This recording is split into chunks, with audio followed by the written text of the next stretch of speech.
Semangat pagi para sales Indonesia, kembali lagi di channelnya Coach Antoni Syarif. Halo. Nah, bersama saya Michael, saya sebagai sales juga. Jadi channelnya Coach Antoni Syarif ini lebih banyak bahas mengenai sales ya, sales dan marketing, baik itu untuk corporate maupun untuk personalnya kita sebagai sales ya. Dan juga pemimpin ya? Nah ya, para manager, owner, manager, GM, CEO juga semua wajib menonton ini ya, karena kita akan bagi-bagi banyak teknik dan tips, dan juga jangan lupa like dan subscribe channel kami ini ya, jadi nyalakan juga loncengnya.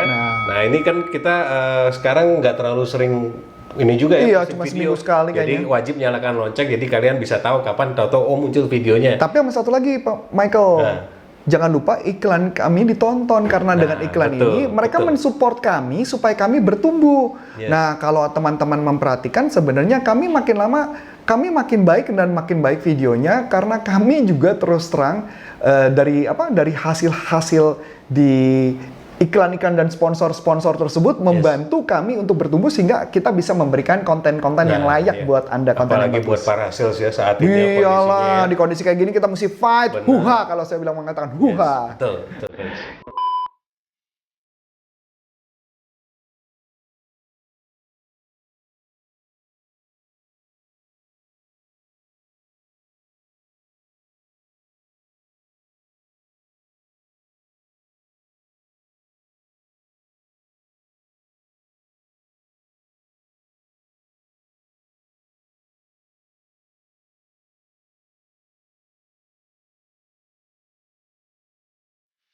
Jadi ini Coach, kalau kita kan kemarin sempat bahas mengenai ini ya, kalau kalian lihat video yang terakhir ya, kita kan Coach Syarif ada janji membahas mengenai prospecting ini Coach. Iya. Nah, prospecting secara virtual Coach ya. Iya, secara new normal. New normal saat ini ya. Yes. Kondisinya kita kan udah nggak mungkin balik ke normal nih sebetulnya. Kemungkinan balik normal kecil, yes. Ya sebetulnya balik ke normal yang seperti apa gitu Ya, kan, betul, normal yang new normal gitu kan. Kita kan kemarin sudah bahas, orang sudah mulai social selling gitu ya. Kemudian juga dari Coach Syarif ada remote selling. Nah ini mengenai atau new normal selling. Nah, new normal selling ini mungkin bakal jadi hype nih ya, bakal jadi tren. Iya, new normal selling. New normal selling, karena kita jualannya juga mau nggak mau sekarang secara online gitu kan, mau ketemu fisik juga almost impossible gitu ya. Kecuali dating mungkin ya. Iya. Tapi dating masih ada yang pakai online sih. Virtual juga banyak sih. Ya, virtual ya. Tetap aja, iya. Walaupun nanti pakai APD ya. Ya, betul. Tetap aja setelah itu APD-nya dibuka juga. Ya. Oke, nah kita mau bahas itu ya.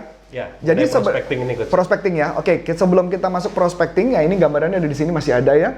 Jadi sebenarnya prospecting itu apa sih? Kita lihat dari sudut itu dulu. Yes. Prospecting adalah proses di mana kita mencari database, mengumpulkan database, dan kemudian melakukan riset tentang customer kita siapa.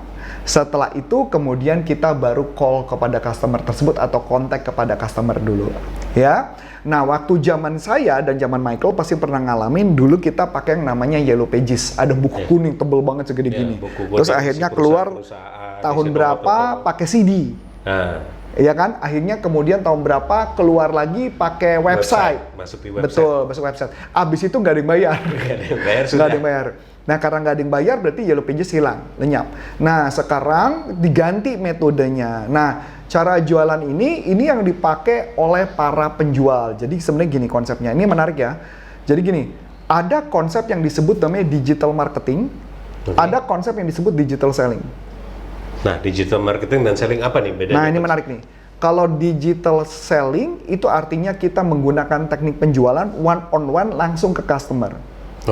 Kalau digital marketing artinya bagaimana caranya menggait atau mengumpulkan tribe atau mengumpulkan komunitas atau mengumpulkan massa yang sehingga mereka tertarik dan mereka mau membeli. Jadi seperti massive selling ya? Massive sellingnya, betul. Jadi kalau memang digital marketing adalah bagaimana membuat mereka datang. Mereka membeli tergantung dari copywriting. Kalau digital selling benar-benar jualan. Nah, digital marketing sangat bagus di bagian berkaitan dengan produk-produk consumer good yang harganya sangat murah, relatif murah. Gitu ya. Memang kalau ditanya apakah perusahaan-perusahaan seperti kita, perusahaan training atau perusahaan rent a car, perusahaan properti, perusahaan lain, apakah mereka tidak perlu melakukan digital marketing? Mereka tetap perlu. Mereka tetap perlu supaya mereka dikenal. Tetapi digital selling lebih ke sifatnya personal. Nah, di dalam konsep digital selling, karena Yellow Pages sudah tidak ada, berarti bagaimana harus mencari database. Nah, itu betul kan? Betul. Nah, cara mencari database yang paling sederhana, biasanya yang saya lakukan adalah tentukan dulu target market kita atau target audience. Nah, sesuai dengan produk yang Anda punya ya. Dengan produk yang Anda punya atau jual. Nah, kebetulan waktu itu mungkin kelihatannya seingat saya tahun lalu, ada satu perusahaan, saya sebut aja brandnya, namanya Nichi. Produknya Nichi itu adalah produk kari Jepang. Jadi dia sempat mengalami kesulitan penjualan dan dia mengkontak saya. Dan kebetulan kalau teman-teman yang nonton saya mau cari videonya ada di sini. Nanti Anda bisa klik di channel ini ada, Coach. Ada. Nanti silakan dicari aja di sebelah sini apa di sini, nanti ada tombolnya ya. Nah, dan Nichi itu mengalami kesulitan penjualan produk. Dia bilang mereka sudah tawarin kemana-mana tapi penjualannya jelek. Kenapa ini menarik? Nah, saya nggak mau cerita itu dulu, tetapi yang menarik adalah dia mengkontak tim kami ke Iren, yang sebelumnya Michael, ada Iren, itu dia mengkontak dan memberitahu bahwa terjadi penjualan mereka meningkat gila-gilaan. Dia bahkan kasih sampai laporan keuangannya, laporan penjualannya, reportnya itu naik. Betul. Ini. Bukan training, di coaching. Setelah di coaching ya? Di coaching hanya via Zoom, waktu itu Zoom loh, masih Zoom gratis loh. Jadi Zoom yang 40 menit, saya coaching dan videonya pun ada, Anda tinggal cari, Anda ikutin aja di sana cara melakukannya. Penjualan dia naik gila-gilaan loh. Nah, apa yang saya lakukan di sana? Ini yang menarik. Yang saya lakukan di sana, saya cuma tanya siapa pemakan produk kari Jepang. Jangan-jangan mereka salah menaruh target marketnya nih, ditembak semua padahal nggak semua suka gitu ya. Nah, dia dulu kalau nggak salah dia jual ke produk makanan vegetarian atau apa, saya lupa lah. Kalau ke vegetarian nggak masuk. Nah, makanya. Nah, itu aja langsung gitu kan. Saya cuma tanya, siapa sih pemakan makanan Jepang? Ya, saya bilang gitu kan. Saya ambil contoh sederhana gini deh. Waktu itu saya ke Jepang. Anak saya suka makan kari Jepang. Saya nggak suka. Istri saya suka, saya nggak suka. Tapi kalau makanan Jepang, saya suka. Pertanyaan menarik, kenapa saya nggak makan? Dan lucunya, kari Jepang itu selama saya di Jepang, itu saya kemarin di Jepang berapa lama ya? 10 apa 12 hari? Saya nggak pernah makan kari Jepang. Tapi lucunya begitu di Indonesia, saya makan punya apa?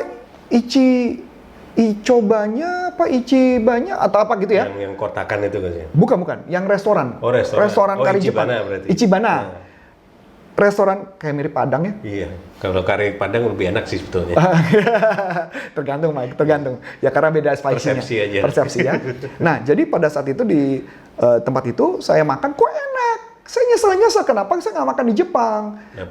Udah ke Jepangnya langsung. Udah ke Jepangnya langsung. Ini di Indonesia makan makanan Jepang. Nah, ternyata saya cuma bilang, Bu, nggak semua itu pemakan kari Jepang. Jadi target marketmu siapa? Apakah orang coba-coba atau apa? Nah, saya terus terang lupa waktu itu karena kalau saya sudah selesai coaching sudah. Kalau Anda mau cari, Anda cari aja videonya di channel ini ada. Di channel ini ada dua videonya, keren kan? Jadi sesi coaching pertama dan sesi coaching kedua. Oh, itu udah di reveal semua di channelnya Coach. Sudah. Wah, bisa nonton Pak Sales. Udah. Judulnya apa ya? Nichi ya kalau nggak salah Nichi. Ada pokoknya cari aja NICCI apa NICCHI, saya lupa, nanti ada linknya, nanti klik aja ya, nanti Anda akan lihat. Dan itu terjadi loh, Mike, keren banget. Hai teman-teman, kita ada channel baru nih, channelnya Coach Arif mengenai NLP. Untuk teman-teman yang penasaran NLP itu apa dan kegunaannya di kehidupan sehari-hari, jangan lupa di subscribe ya di channel NLP Leadership Indonesia. Thank you. Nah, jadi balik lagi saya cuma nanya, sederhana gini, kalau kita balik lagi. Kalau kita mau jualan, pertanyaan pertama adalah siapa target audience kita dulu? Yes, betul. Target audience-nya maksudnya apa? Coba yang paling sederhana, yang saya suka, kita pakai konsepnya design thinking. Nah, design thinking ini apa lagi? Nah, ini malah susah ya design thinking, tapi saya mau jelasin yang lebih gampang, sederhana. Jadi di design thinking ada satu tahap yang dimana tugas kita melakukan kita empati kepada customer, kita buat seakan-akan ada sosok seorang manusia, kita beri nama siapa yang mengalami problem itu, Mike. Oke, jadi benar-benar dapat ke needs-nya ya. Ke needs-nya. Jadi ke needs-nya bukan hanya needs, bahkan bisa semuanya, jadi wants ya. Jadi misalkan contoh, kita ambillah, saya cuma nanya, oke, yang makan produk misalkan kita balik lagi. Saya cuma lupa persis apa yang terjadi Nichi. Mending Anda nonton aja di videonya nanti. Misalkan contoh ya, kalau Nichi, kira-kira yang makan Nichi itu umur berapa? Umurnya segini. Pakaiannya gimana? Pakaiannya gini. Namanya siapa? Saya sampai gitu loh. Jadi sampai mereka bisa betul memunculkan Sosok gitu ya. Apa ya istilahnya? Ya sosok itu apa ya? Ada bahasa lainnya apa ya? Personifikasi. Personifikasi. Jadi memunculkan personifikasi, namanya siapa, orang itu siapa, orangnya kayak gimana, cara ngomongnya kayak gimana, nongkrongnya di mana, gayanya gimana, dan akhirnya kita abis setelah itu saya tanya, mereka itu adanya di mana? Adanya di mana? Kalau mama kita bilang di media sosial yang mana, Mike? Kalau kita bilang di Facebook grup yang mana? Gitu. Kalau di Facebook berarti Facebook grup mana? Peminatannya apa? Jangan jual di makanan kare di grup kucing gitu ya. Nah, nggak masuk juga, kecuali karinya buat cucing. Nah, betul. Ya, jadi baik lagi. Jadi target marketnya siapa, kemudian apakah peminatannya. Jadi kalau ditanya media sosial kita, kan kita bilang kalau sekarang ini kan saya nggak bisa bilang 3 sih, bisa 4, bisa 5 ya.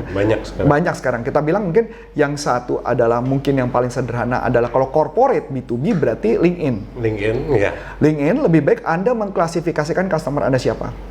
Nah, LinkedIn yang paling banyak dilupakan nih. Ini yang paling banyak dilupakan, oke? Ya, link itu dulu ya. Yang kedua Facebook. Jelas berarti Facebook berarti peminatannya di grup mana, kelompok mana?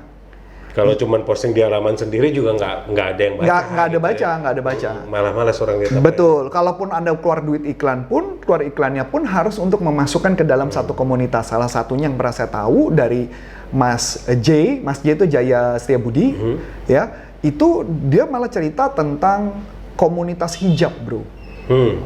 Jadi mereka bikin komunitas hijab, itu sampai penjual hijabnya lebih dari 1 produsen, dan itu mass banget penjualannya.